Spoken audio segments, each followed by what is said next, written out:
Well, we're joined now to discuss this from New York by Bill Weinberg. He is an award-winning journalist. He writes about Mexico's indigenous peoples and the environment. Melissa Ortiz Masso is in Mexico City. She's with the Business and Human Rights Resource Center, which works to help companies improve their rights records. Thank you to both of you for joining us on the Newsmakers. Melissa, it's a well-known fact that Mexico's indigenous population is not well represented by the political classes. The question is, how much do the indigenous people take part in the democratic process? How much are they part of what's going on in the way they are governed? Because if they're not, that gives the political classes, does it not, an excuse to almost ignore them? Yeah, well, I have to say no. There's almost no opportunity for them to participate. There's not such a good representation, neither in the legislative or the executive branch. So I will work with mainly no opportunity to participate in taking decisions or being part of the decision-making process. Bill, what about the issue of identity? Do indigenous communities feel, first of all, indigenous and then Mexican second? Well, I think that they consider themselves to be both Mexican and indigenous. Since the real turning point, what I originally went down to Mexico to write about was the Zapatista rebellion in Chiapas in 1994, which happened exactly as the North American Free Trade Agreement took effect. And they very much were demanding their local autonomy as Maya indigenous peoples. And they were also saying that they were fighting for Mexico and the dignity and the future of the Mexican people.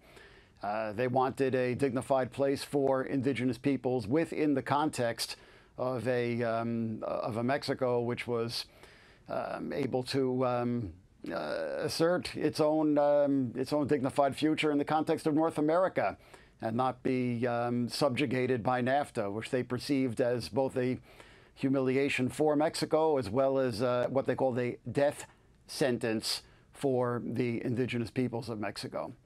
Paving the way for the privatization of their lands under changes to the Mexican Constitution, which had been pushed in preparation for the Free Trade Agreement, and their traditional crops, maize and beans, were going to be priced off of the market by the influx of cheap American imports. And indeed, I believe much of what they feared has been sadly vindicated.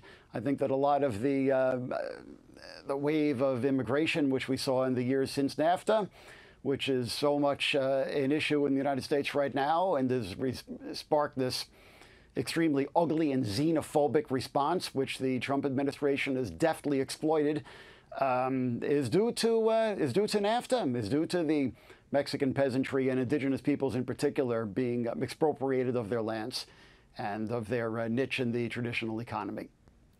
Yeah, certainly in the last, say, 50 years, the Zapatistas, Melissa, that Bill has written about in Chiapas, they're the most well-publicized indigenous group in Mexico that have pushed against the government in the capital. So what is AMLO going to do for the indigenous peoples of the country? AMLO has a big task. We have indigenous, yes, in Chiapas. And as you say, the Zapatista movement and the Mayas might be one of the most famous or well-known indigenous, but we do have indigenous from the north of the country through the south of the country. And these indigenous communities, they've been criminalized, they've been neglected from in the past governments. So AMLO needs to address them, needs to listen to them, and needs to be very careful on how he's going to develop his development plans.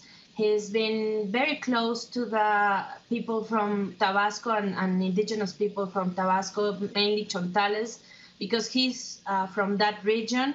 And so he really knows the poverty in which these people live and the needs they have.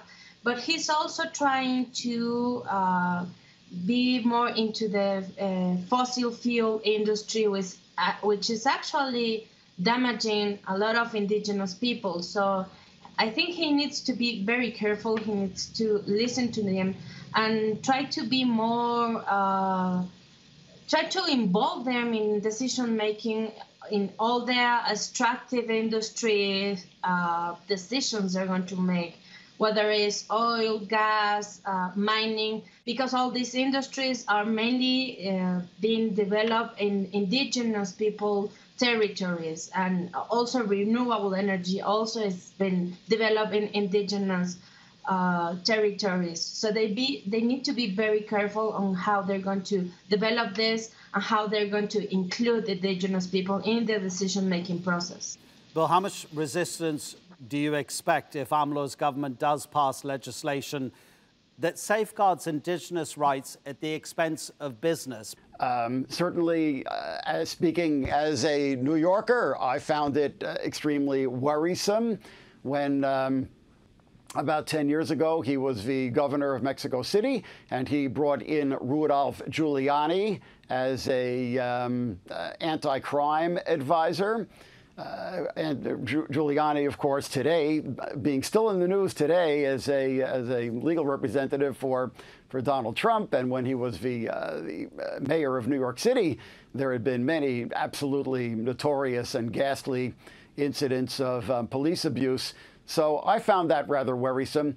Inevitably, I think there's going to be a tension which Lopez Obrador is going to be facing very much as Evo Morales has faced it in Bolivia for the past several years, between, on one hand, being true to his political roots and the indigenous movement, which actually helped bring him to national prominence and helped bring him to power, and having to answer to Mexico's traditional elites and having to take into account keeping enough foreign capital coming in for the national coffers and so on, which is going to mean selling oil and dealing with the extractive industries and so on.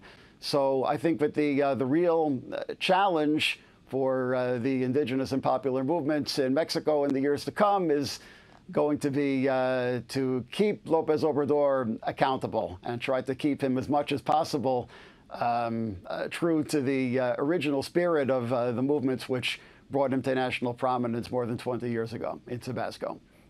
Bill, Melissa, thank you very much indeed.